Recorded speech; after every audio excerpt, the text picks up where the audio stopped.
Hey, it's Sally Steele at Vegas Rocks TV, and we are here today with the great Todd "Dammit" Kerns. Great. I didn't know that was going to be in there. Wow. Now I have to live up to something. Well, speaking of which, can you tell me, I'm confused about your name now. Is it Todd "Dammit"? I've always known you as Todd Kerns. What's your name, sir? Well, I'm on the lam from the law, so I've calling myself Todd "Dammit." No, I think Todd "Dammit's a nickname that's always sort of been around. So with the new project, Todd "Dammit" and the Anti-Stars, it just became kind of a fun thing to just start.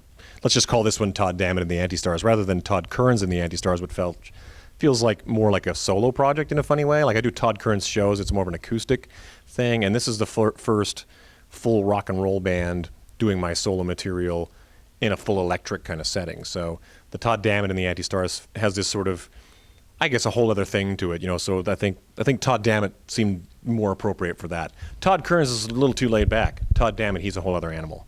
Well, what do I put on the front cover? We just did a photo shoot Just here Todd for Kerns. Yeah. After all that, tell me about it. Yeah. Okay. Well, we're glad to have you back in Vegas. You've been gone a long time. You've been all over the world. My God, you're a big star. Well, I don't know about that. A tall star. No, you know, it's like with Slash. It started in 2010. It was I wasn't sure. Who? So yeah, Slash. You know that kid. He's got a real future. Wears a funny hat. Yeah, wears a crazy hat.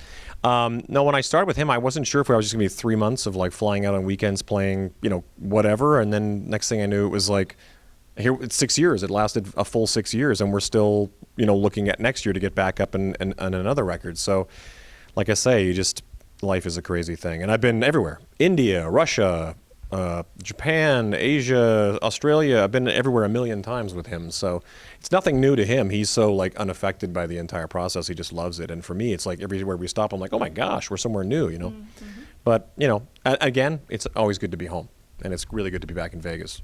Well, I mean, I've known you for, 10, 11 years, and I remember sitting in a van in the parking lot of a club and interviewing you, and it's just like, you know, this guy's like really special. You know, we all kind of knew in Vegas, you know, he's going to go somewhere. We all knew it. He had the look, everything. And I remember being at the Revolver Awards, and you were on stage with Slash, and Lemmy came out and sang Ace of Spades. I'm like, oh, wow, Todd's really made it. I was so proud of you. I was beaming like a mother. Well, it's, you know, it's really surreal to me, and I think that Slash would always make fun of me because one time we had like Rick Nielsen from Cheap Trick was coming to jam with us, and I wore my Cheap Trick shirt. He goes, "Are you gonna wear your Cheap Trick shirt?" Like I'm a total nerd, but I'm like, I just am such a fan. You know, I'm such a fan of Lemmy and the Aerosmith tour we did, and we toured with Ozzy, and we did all this stuff, and along the way I was just constantly pinching myself. It was always a trip. Where'd you pinch yourself? I can't show you. I'd left a welt. What did you learn most from Slash? Did he give you any, like, you know, noble advice? He's not the kind of guy to actually verbalize anything like that, but I think just being around him and watching him, I mean, he's got a guitar in his hands all the time. People are always like, wow, he's better than he ever was. And I go, that's by design. Like, he has sat down and practiced, and he's not even really practicing. He's playing because he loves to play. It's not really about, like, I'm going to try these scales. He's just playing because he loves to play. And if you just keep playing, you just get better and better and better. And that's just what he's done. I think if learning anything from him is just his work ethic is nonstop. And that's what I try to adhere to, you know, is just kind of, you know, make sure every day you're doing something to put into whatever it is you want to try and achieve. Mm-hmm. Well, when you were out, say like you were late night having a drink with him, did he ever say something that just stuck in your head, like, I'm going to always remember that he said that? Well, he has the craziest story. The man has died. You know, he has like all those stories of like all these crazy things. The funny thing is, I met him in 1991, and we were at the Rainbow, and he was like the mayor of the Rainbow. He was just kind of off in the corner, and he came over and sat with me and my band at the time, and he has no recollection of this at all because he was, you know, he was partaking back then. He's a different man. So I mean, that's another thing I've learned about him too, is that, you know, there was that Slash, and then there's a new Slash, and the new Slash is even more focused than he was back then because he's sober, he's really focused, he's really driven, and it's nonstop. I don't know if there's any one piece of advice because he's not a man of a lot of words, actually. He's a really intelligent guy. What do you mean he died? Well, he OD'd back in the day. You know, he's had like a couple of different bad situations happen, and I think he's learned his lessons along the way that some doctor has to say to him, if you do this, you're going to die, you know, and I think he had to kind of not do that. So I think that, I think that it made him a lot more serious. I think it really, anything like that must make you take stock of your life. It certainly made me, in a different way, take stock of the things that I want to achieve and the things that I want to do, and to not let certain stuff kind of get in the way, So it's a pleasure playing music. So to me, I've never really felt any need to go too crazy in the other way, or in this way or that way, because the music to me is 100% the dream come true for me. Whether I'm playing the dive bar or, in like some giant festival in England or whatever, Well, we're glad to have you back in Vegas, and the rest of the world is just going to have to come to Vegas to see you. Now, you've got some, great shows coming up at VAMP. Tell us about that. Well, yeah, I mean, honestly, that's the biggest thing for me is getting to come back to Vegas has been such a pleasure, because there's always a place to play. And Vamped is one of those great rooms. It's one of the best rock rooms. It's probably one of the only real rock rooms in the city. And so Doc Ellis and I, who played together in the Sinners for years, and Mikey is one of, like, the best bass player in town, and Corky from Otherwise is playing drums, and it kind of came up as sort of like a fun jam night. And then I just looked at those guys and I said, would you guys want to do this on a regular basis? Because I've got all this music and I've got all these songs that I've been writing and recording and releasing for years, but it's been a dream of mine to just put that together and do it in Vegas. And they were all crazy enough to go, yeah, it sounds like fun. And I'm like, still calling their bluff, kind of way. But so with September 23rd we start. That'll be the big start off, and then we're doing one a month until the end of the year.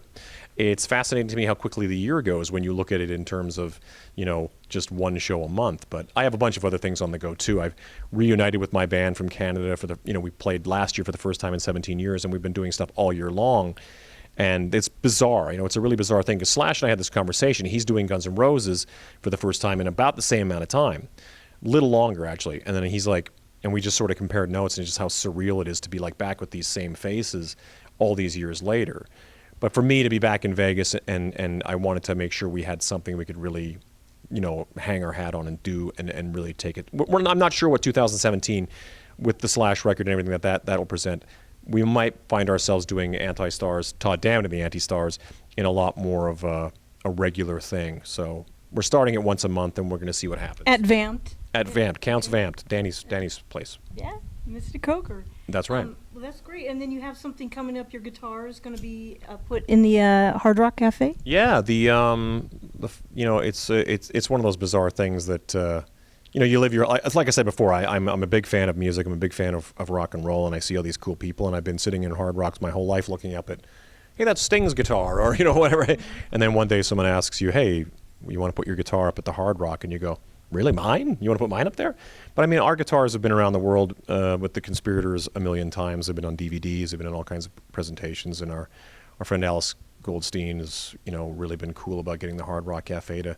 I guess I'm not privy to all the information. There's supposedly a birthday party happening for me in December. We won't tell. Yeah, I've only been sort of made privy to this in terms of just the amount of information they had to get for me to get a guitar to my hands to put on the wall. And I'm like, what is this for? But so I'm super excited about that. Like I said, it's always been a big deal to me. Look up and see Gene Simmons' guitar or Nikki Sixx's bass, and and to get one of mine up there is bizarre to me. Totally bizarre. Yeah. Well, that's great. We're glad to have you back in Vegas, and I've got to promote your clothing line there. You want to show everybody that? This is actually the first Anti-Star shirt. The band Todd Damn and the Anti-Stars. We started our own company. Damn It wears through Agent Royale out of Canada, and it's been a large. The major focus has been things like organic materials, made in Canada. Made in America, that's sort of made in North America is the idea. We're not kind of sending overseas. So it's really higher end stuff, and we're really trying to kind of promote it. I started off with the simple Damn It shirt. I used to just wear it on stage. It's on a DVD from back in the Made in Stoke 2011, I think was the Slash one. And people started to ask, hey, where can I get one of those shirts? And I'm like, this is the shirt. I don't know what you're talking about. So we slowly started to kind of sell them on our... Yeah, you have to make them yourself. So we started making...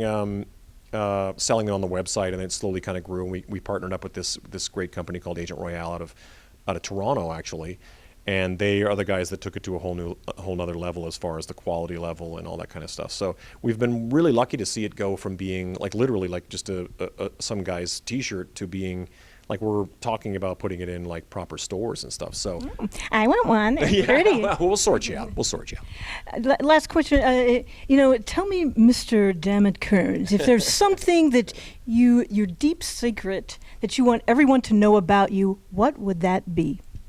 I think that's the biggest thing about me is I don't have a whole lot of secrets. I think the most fascinating secrets are the guys that come over and go, "Hey man, let's go party," and I'm always like, "Dude, I partied."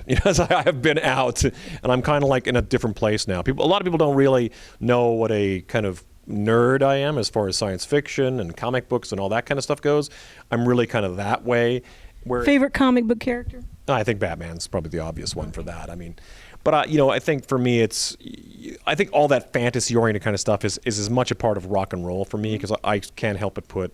It's all art. It really is, and I really can't help but put bands like Kiss or even the Beatles in some mythical plane for me. So they're up there with Superman and everything else. So, but that's kind of probably what I would consider the secret as far as like what if there's anything you don't know about me, it's probably that. Because I think a lot of people just assume rock and roll guys are like chicks and partying, and we certainly do our fair share of. I think the party is on stage for us these days. We really, really is. Like for me, it's like I can't wait to get on stage. People always say, "Aren't you nervous?" I go, "No, 100% not nervous. I'm like the guy who's like just like ready to go, like a lion in a cage. Just let me out." And then and then it's like when I say back to reality, there's nothing really reality based around a rock and roll life. It's just. And the party will be at Counts Vamped. That's right. September 23rd. That's right. That's where it's going to be. Tell us your website where everybody can go for all the information. ToddKerns.com. We're just in the midst of revamping that, so that's going to be fun to get into a whole new updated version of that. But I'm a constant blogger. I haven't blogged in a little while. I used to constantly sort of be blogging, and we have all of our merch and all these tickets and things like that for the upcoming shows are all available on the site. So we get a lot of traffic on there. That's great.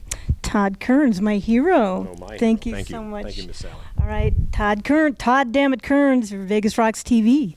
Check out all the action on his website.